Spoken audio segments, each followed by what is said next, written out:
What's up, everybody? It's Jordan, and welcome to the Sports 200 Show. Today is March 17th, 2022. Today is St. Patrick's Day. And in this video, I want to continuing, talking about some of the, free agency additions the Bengals have made the past couple of days. On Tuesday, I was joined by Frank LaPlaca from the unofficial Bengals podcast. We talked about all the moves the Bengals made up until that point, some moves they did not make. Some of those moves included signing interior offensive lineman Ted Karras from New England to a 3-year deal, signing right guard from Tampa Bay Alex Kappa to a 4-year deal, letting go Larry Ogunjobi. He signed with the Chicago Bears. We re-signed B.J. Hill to a 3-year deal worth $30 million. And in this video, I want to be talking about the recent, signings. We've made quite a few signings today. Was unable to do a video yesterday. I'm going to be kind of talking about some of the NFL news from yesterday as well, some of the surprise cuts and releases, some of the surprise signings as well. Let's go ahead and get into it here. So, it was announced not long ago that the Bengals re-signed long snapper Clark Karras. I think it's a pretty good signing. It was to a 1-year deal. He's been with us for over a decade now. Probably Bengal players been on the team roster the longest. He's a Pro Bowler, is one of the better long snappers in the league. He's actually a world record holder as well. So I think it's good to keep him on. I don't think there was any, issue or any chance we weren't going to re-sign him. It's a good deal for us, a good deal for him to stay in Cincy for another season. That was a pretty good signing by us. As goes for, staying on special teams, we have yet to re-sign Kevin Huber. And I kind of talked about this throughout the regular season. I wouldn't be surprised if we don't re-sign Kevin Huber. And maybe we sign Chrisman, or however you say his name, the punter who used to play for Ohio State. He was been on the practice squad for quite some time. So I wouldn't be surprised if maybe we don't end up re-signing Kevin Huber. That's something to maybe look into, because I know his stats-wise, when you look at his yards per punt, it didn't seem bad, but it just seemed like this season in particular is probably one of Huber's worst seasons yet. So we re-signed Clark Karras to a 1-year deal, but we have yet to sign Huber. Like I said, I don't figure we will end up re-signing him. Wouldn't be surprised if he ended up retiring. Some other, re-signings we had. We re-signed safety Michael Thomas, special teams ace to a 1-year deal. We also signed wide receiver Mike Thomas to a 1-year deal as well. I like that signing quite a bit. Obviously, a big reason why he's on the team is because of the familiarity he had with Zach Taylor with the Rams several years ago. And, he's kind of stepped up when he's needed to. He's not somebody who's going to get you many catches, but, he's a really, really good blocking wide receiver. And he's good on special teams as well. So I feel that's a good signing for us, a 1-year contract. Another re-sign we had was we re-signed Brandon Allen to a 1-year deal. I really don't know how I feel about this one. I don't really like Allen much. I feel like you need to have a good backup quarterback. Backup quarterbacks is one of the positions that isn't talked about enough that you absolutely need to have in the NFL. And especially when you look at Joe Burrow's injury history the past couple of seasons, obviously, he's been hurt at times throughout this, past year. He was injured in the Super Bowl, but, obviously continued in that game. The year before, obviously, season-ending injury against Washington. And that was a big reason why so many Bengal fans wanted us to have an improved offensive line. And Joe Burrow, this past season, despite his phenomenal play, still had so many sacks. He was sacked so many times. So if he were to get hurt, I feel like, there needs to be a good backup to come in for him if Burrow were to go down. I don't think Brandon Allen is that good backup. Maybe we draft a quarterback in like the 5th, 6th round, 6th or 7th round, something like that. I wouldn't be against that. Maybe a guy like Bailey Zappi from West Kentucky, if he's there in the 5th round. Or maybe Crum, I think, from Kent State. One of those smaller school guys. But, Brandon Allen, his only start last season was a season finale against the Browns. He was 17-34, so right at 50% completion percentage, 149 passing yards, and 2 touchdowns. And if you just look at those stats, that's not bad. But when you actually watch the game, play by play, he did not play good at all.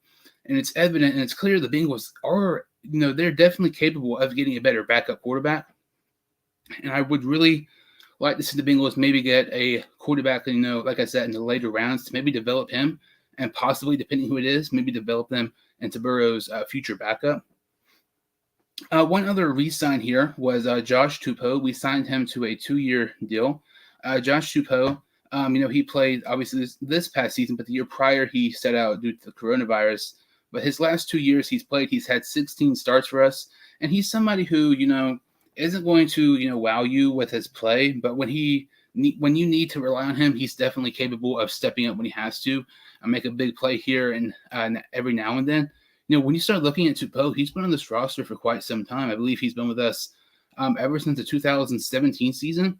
And when you look at our roster, there's not many players you can say who's been on the roster since the 2017 season. I mean, look at Burrow, Chase, and T. Higgins. All three of those guys, Logan Wilson, none of those guys have been with us as long as Josh Tupoe. He's one of those guys who I think, he's not great, he's not horrible, but sending him to a 2-year deal, I don't think is bad, especially if it's like a $1-2 million per season. He's somebody who's not going to be great, but he can, be a good body on defensive tackle, especially when you have those defensive tackles, rotations and everything like that. But to me, when you look at these re-signings, whether it's, Clark Harris, Michael Thomas, Mike Thomas, Brandon Allen, Josh Tupoe, my favorite one is probably either Tupoe, or actually my favorite one is probably Mike Thomas, because even though he's not going to wow you with his, catching ability and stuff like that, he's a really good blocker. But there is times, there's play calls where you don't really, agree with him being in plays at times and him getting some targets. He's mainly a special teams ace. My least favorite is definitely Brandon Allen. I was kind of hoping we'd get a better backup. Maybe it'd be a guy who's been around the league for quite some time. Maybe a guy like Andy Dalton. I'm not saying Dalton should come back to Cincinnati right now, but a guy of his caliber who's been around the league longer and is definitely better than Brandon Allen. There's one signing here that, kind of surprised some people today and really surprised me. We ended up signing Hayden Hurst, the tight end who's been with the Atlanta Falcons the past several seasons, to a 1-year deal. This past season, Hayden Hurst had 26 receptions, just a little bit over 200 yards and 3 touchdowns. That was obviously him being the tight end number 2 for Atlanta, being behind Kyle Pitts, the top one of the top draft picks this past season. But the year prior, when he was a tight end number 1 with Atlanta, he had 56 receptions, close to 600 yards and 6 touchdowns. This is really kind of shocking, in my opinion. When you look around the NFL and you look at those tight ends who are available, yesterday, the Browns ended up releasing Austin Hooper. When you had guys like Austin Hooper, when you had guys like, at the time, Tyler Conklin, you had Gerald Everett at the time, it really surprises me that we ended up signing Hayden Hurst, to a guy who isn't bad, but he's a better pass catcher than C.J. Uzomah. But C.J. Uzomah is definitely a better blocker than Hayden Hurst. And in my opinion, I would have much rather preferred the Bengals sign Gerald Everett or Austin Hooper or even Tyler Conklin over Hayden Hurst. I feel that all three of those guys are better than Hurst. I feel like Hooper and Gerald Everett are not only better than Hayden Hurst, but they're also better than C.J. Uzomah. I don't think Hayden Hurst is an upgrade over C.J. Uzomah at all. Like I said, he's a better pass catcher, but that's literally it. C.J. Uzomah is a far better blocker. And I don't really think the Bengals gained anything out of this. And, when I was on the video Tuesday, we were talking about, who the Bengals want to sign at tight end. I was really dead set on that they want to sign Gerald Everett. It made so much sense. I'm really surprised they didn't. But regardless of what tight end they signed, I kind of said, if it's a 1-year deal, we're going to be in this same exact situation possibly, next season. And if it's a 1-year deal, 100, in my opinion, fully expect the Bengals to draft a tight end in the 3rd or 4th round. I don't think this changes the Bengals' philosophy draft-wise for a tight end. I think of a guy like Jeremy Ruckert, the tight end of Ohio State's available in the 3rd round. Fully expect, in my opinion, for the Bengals to draft him. Because look at it now. You have Hayden Hurst, you have Drew Sample. Both those guys only have 1 year of the contract, so it's still very important for the Bengals to try to attack tight ends somewhat early, maybe the 3rd or 4th round. So this does not really affect their decisions on where they're going to draft the tight end throughout the draft. And some other more big news, throughout this past day, earlier today, the Cowboys released right tackle La'el Collins. And everybody has been wanting the Bengals to, at the time, trade for La'el Collins. But since he is released, it feels like the Bengals just waited it out for Collins to be released. And now they will try to sign him. He's one of the, when you look at the teams who are trying to get La'el Collins, the Bengals are definitely one of the favorites. It makes so much sense. We really need a right tackle. When you look at our offensive line, you kind of have a general idea what people are going to play at positions except for, right tackle. Frank Public, our offensive line coached Leo Collins for a couple of seasons at with the Dallas Cowboys. So there's already connection there. It just makes so much sense, in my opinion. I wouldn't be surprised if we were to sign him. I would say it's going to be probably, let's say, 2 for 20 or 2 for 25, something like that, which I think is definitely, doable. And I don't think that's a bad deal at all. If the Bengals were to sign Leo Collins for that price, let's say 10 to 12 for a 2-3 year deal, something like that. In my opinion, I think the Bengals will end up signing Leo Collins. When you look at the teams who are kind of favorites right now, it's looking at the Bengals and the Broncos. Either one of those teams are really, really good. And I feel like whichever team Collins goes to, he's going to be, on a Super Bowl contender. So when you look at it that way, Collins, whether it's Denver or Cincinnati, he's going to go to a great team. I feel like Cincinnati just makes more sense, in my opinion. We really need a right tackle. And once we cut Trey Waynes and Trey Hopkins, whenever that's going to be, I'm still kind of surprised it hasn't happened yet. We're going to have even more cap space. So if there is a situation where maybe we would want to be in a bidding war with Leo Collins, against Denver, some of these other teams who are kind of in a position where they really need a right tackle. Once we cut Waynes and Hopkins, we're going to have more money, so we can maybe give him more money per year to kind of persuade him to Cincinnati, already with, a better contract and, already with the great talent we have on offense and defense, and especially our offensive line has got really better this past couple of days. And when you look at it here, there's still a couple more targets. If I'm the Bengals, I'm really interested in.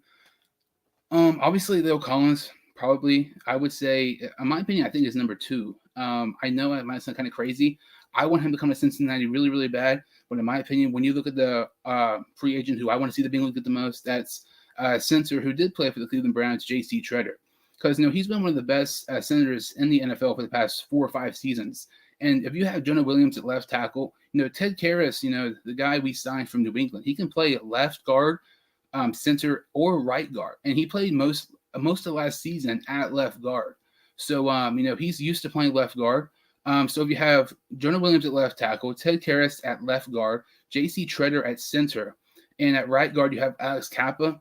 And at right tackle, I don't figure we have enough money to sign Leo Collins. You want to pick up Riley Reef back for like a 1-year deal. I would be perfectly fine with that. In my opinion, I'd rather have J.C. Treader than Leo Collins. I would be super, super happy if we got either one. Really doesn't match. I would kind of rather have Treader, but I would be so happy if we got Collins or Treader. Either one of those guys is going to be tremendous value and really upgrade our offensive line, which, is getting better, but it still could really use some upgrades. And when we look at it here, Terron Armstead, somebody else, Bengal fans keep talking about at left tackle. To me, I do not want Terron Armstead with the Bengals at all. I just don't think it makes any sense at all. Because if you have Terron Armstead at left tackle, he's going to be getting paid $18 to $22 million for this upcoming, several seasons, per season.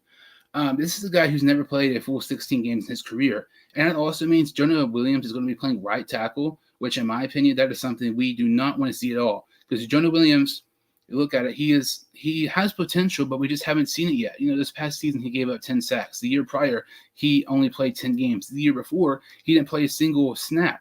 So, even though this past season, Jonah Williams played pretty much every single game, he has an injury history, and he's not been great at his true position at left tackle. If you move on the right tackle, things possibly can get worse. And with left tackle, Terron Armstead has injury history because you have 2 tackles who have injury histories. That's kind of concerning in my opinion. If I'm the Bengals, I'm definitely just trying to stay put with Jonah Williams at left tackle. And you try to get, Leo Collins at right tackle. That would be great for Cincinnati. So, some of these other guys here for Cincinnati, some people I was really interested in that maybe should go after. A guy like Casey Hayward, who's had experience and, connections with some of our, secondary coaches. Our secondary coach, was a part of the staff at Vanderbilt when Casey Hayward was on, Vanderbilt as well years ago. When you look at Andrew Norwell, a guy from Cincinnati who played Ohio State, he signed with Washington. So some of these guys I was kind of intrigued by why I thought Cincinnati might go after. They haven't really went after them. Kind of surprised, especially a guy like, Everett and a couple of these other guys as well. But also around the league, there's kind of been some big signings in the past day or so. Von Miller signed a 6-year contract worth $120 million with the Buffalo Bills. That, to me, really surprises me because when you look at it, there was talks about he could possibly return to the Rams and possibly go back to the Broncos. And then he signs $20 million per season with the Buffalo Bills. I don't even think he's going to play out his full contract. I think he has maybe 3 years left. He's not nearly as good as what he used to be. So Buffalo really overpaying Von Miller, in my opinion, 20 per season. That is absolutely ridiculous. Let's see here. Some other signings. Like I said, Norwell with Washington kind of sucks for that, because I was kind of hoping he would go to Cincinnati, be our left guard, and Ted Karras would be our center. But now with Andrew Norwell going at left guard, and if we don't get J.C. Tretter, don't be surprised if, which I don't really figure we will get J.C. Tretter, but don't be surprised if we end up re-signing Quentin Spain. It's maybe like a 3-year deal worth 18 or 21, which will make it out to be 6 or 7 per season. But with Spain, I wouldn't be surprised one bit if we ended up re-signing him. And it's one of those situations where Spain isn't bad. He's not great, but you had the chance to upgrade him, but you didn't. So you might end up staying put with him and just re-signing him, which isn't bad, but just kind of rather wish we would have tried to upgrade with a guy like Norwell. A couple other people here, on the offensive line, James Daniel is a guy that some Eagle fans were kind of interested in, ended up signing with the Pittsburgh Steelers to a 3-year deal, which that's a really, really good signing by Pittsburgh here. I mean, a guy that Bengal fans were looking at, we were not able to get. But, when you look at our offensive line, I mean, Leo Collins is still out there. J.C. Tritter's out there. Despite, we've not made, a big move in a day or so. I know we signed Hayden Hurst, but I don't really consider that a big move. Lots of Bengal fans are really hoping we can make one more giant move. Whether that's signing Terron Armstead, J.C. Tretter, or Leo Collins, whatever it may be. We still have, a lot of players out there.